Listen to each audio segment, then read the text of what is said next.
ಈಗ ಜಮೀರ್ ಅಹಮದ್ ಅವರೇ ಹೇಳ್ತಾ ಇದ್ದಾರೆ, ಅಂದ್ರೆ ನಾನು ಮತ್ತೆ ಕುಮಾರಸ್ವಾಮಿ ಅವರು ತುಂಬಾ ಆತ್ಮೀಯರಿದ್ದೇವೆ, ಅವ್ರು ನನ್ನ ಪ್ರೀತಿಯಿಂದ ಕುಳ್ಳ ಅಂತಾರೆ, ನಾನು ಅವ್ರನ್ನ ಪ್ರೀತಿಯಿಂದ ಅಂದ್ರೆ ನಿನ್ನೆ ಏನ್ ಹೇಳಿದ್ರು ಕರಿಯಣ್ಣ ಅನ್ನುವಂಥದ್ದು ಆ ರೀತಿ ಕರಿತೇನೆ, ಅದರಲ್ಲಿ ನಮ್ಮಿಬ್ರಿಗೂ ಕೂಡ ಒಪ್ಪಿಗೆ ಇದೆ ಅನ್ನುವಂತಹ ಹೇಳಿಕೆಯನ್ನ ಕೊಟ್ಟಿದ್ದಾರೆ.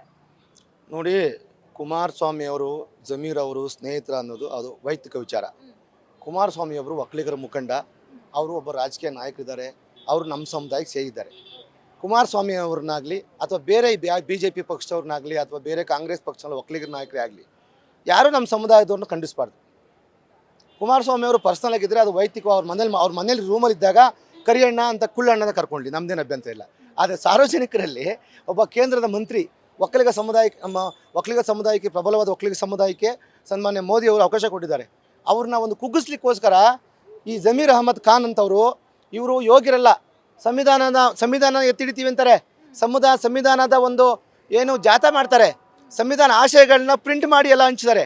ಆದರೆ ಸಂವಿಧಾನ ಕೊಟ್ಟಿರ್ತಕ್ಕಂಥ OBC ಒಂದು ಕ್ಯಾಸ್ಟು, ನಮ್ಮ ಒಕ್ಕಲಿಗರು OBC ಕ್ಯಾಸ್ಟು. ನಮ್ಮಲ್ಲಿ ಒಕ್ಕಲಿಗರು ಸುಮಾರು ಉಪಪಂಗಡಗಳಿದ್ದಾವೆ. ಒಕ್ಕಲಿಗ ಅನ್ನೋದು ಬರೋ ಜಾತಿ ಅಲ್ಲ, ಅದು ಒಕ್ಕಲಿಗ ಅನ್ನೋದು ಒಂದು ಗ್ರೂಪು, ಒಂದು ಸಮುದಾಯ, ಜಾತಿಗಳ ಸಮುದಾಯ. ಆ ಸಮುದಾಯಕ್ಕೆ ಅವಮಾನ ಮಾಡ್ತಾರೆ. ಒಕ್ಕಲಿಗ ಅನ್ನೋದು ಬರೋ ಕೇವಲ ಒಂದು ಜಾತಿ ಅಲ್ಲ, ಅದು ಒಕ್ಕಲಿಗ ಅನ್ನೋ ಒಂದು ಸಮುದಾಯ. ಆ ಸಮುದಾಯಕ್ಕೆ ಅವಮಾನ ಮಾಡಿದಾಗ ಯಾರೇ ಆಗಲಿ, ಇವತ್ತು ನೀವು ಕೇಳ್ಬೋದು, ಏನು ಕುಮಾರಸ್ವಾಮಿ ಅವ್ರಿಗೆ ಅವಮಾನ ಮಾಡಿ ಅಂತ ನೀವು ಹೋರಾಟ ಮಾಡಿದ್ರೆ ಕೇಳ್ಬೋದು. ಕುಮಾರಸ್ವಾಮಿ ಅವ್ರಿಗೆ ಅಂತಲ್ಲ, ಒಬ್ಬ ಸಾಮಾನ್ಯ ಬಡ ಒಕ್ಕಲಿಗ ರೈತನಿಗೆ ಅವ್ರು ಯಾರೇ ಅವಮಾನ ಮಾಡೋದು ಅವ್ರು ಸಪೋರ್ಟ್ ಮಾಡ್ತೀವಿ ನಾವು. ಆ ಒಂದು ನಿಟ್ಟಿನಲ್ಲಿ ಕುಮಾರಸ್ವಾಮಿ ಅವರು ಪರ್ಸ್ನಲ್ ಆಗಿದ್ದರೆ ಅವ್ರ ಬೆಡ್ರೂಮಲ್ಲಿ ಅಥವಾ ಅವ್ರ ಮನೆಯಲ್ಲಿ ಕರ್ಕೊಳ್ಳಿ, ಏನು ಕರಿಯಣ್ಣ ಕುಳ್ಳಣ್ಣ ಅಂತ, ಅದನ್ನು ಅವರು ವೈಯಕ್ತಿಕ ವಿಚಾರ. ಸಾರ್ವಜನಿಕ ಬದುಕಿಗೆ ಬಂದಾಗ ಕುಮಾರಸ್ವಾಮಿ ಅವ್ರನ್ನ, ಒಕ್ಕಲಿಗರನ್ನ, ಎಸ್ಪೆಷಲಿ ಒಕ್ಕಲಿಗ ನಾಯಕರನ್ನಾಗಲಿ, ಒಕ್ಕಲಿಗ ಮುಖಂಡರನ್ನಾಗಲಿ, ರೈತರನ್ನಾಗಲಿ, ಒಕ್ಕಲಿಗ ಉದ್ಯಮಿಗಳು, ಯಾರೇ ಒಕ್ಕಲಿಗರಾಗಲಿ, ಈಗ ಎಲ್ಲ ಜಾತಿಗೂ ಸಂವಿಧಾನ ಅವಕಾಶ ಕೊಟ್ಟಿದೆ. ಅವ್ರವ್ರ ಜಾತಿ ಪಕ್ಷಗಳು, ಜಾತಿಗೆ ಸಂಘಟನೆಗಳು, ಜಾತಿಯ ಸ್ವಾಮೀಜಿಗಳು ಹೋರಾಟ ಮಾಡ್ತಾರೆ. ಅದೇ ರೀತಿ ನಮ್ಮ ಒಂದು ಕುಲಕ್ಕೆ, ನಮ್ಮ ಒಂದು ಜಾತಿಗೆ ಅವಮಾನ ಆದಾಗ ನಾವು ಒಕ್ಕಲಿಗ ಗ್ರೂಪಿಂದ, ಯುನೈಟೆಡ್ ಗ್ರೂಪಿಂದ ನಾವು ಹೋರಾಟ ಮಾಡಿ, ಕಾನೂನಾತ್ಮಕ ಹೋರಾಟ ಮಾಡ್ತೀವಿ, ಸಂವಿಧಾನಾತ್ಮಕ ಹೋರಾಟ ಮಾಡ್ತೀವಿ, ಅವ್ರಿಗೆ ಶಿಕ್ಷೆ ಕೊಡಿಸ್ತೀವಿ. ಇಲ್ಲಾಂದರೆ ಅವ್ರ ಬಾಯಿಗೆ ಬೀಗ ಹಾಕ್ಲಿಕ್ಕೆ ಪ್ರಯತ್ನ ಪಡ್ತೀವಿ.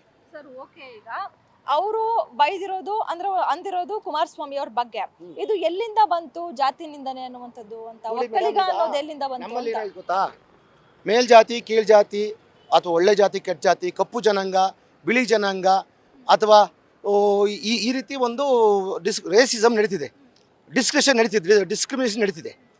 ಇದು ಒಬ್ಬ ಕರಿಯ ಅಂತ ನಾವು ಕರೆದಾಗ ಅದು ಒಂದು ಜನಾಂಗ, ಆ ಜನಾಂಗದವರು ಕಪ್ಪುಗಿದ್ದಾರೆ ಅಂತ ಹೇಳೋ ಥರ ಆಗುತ್ತೆ.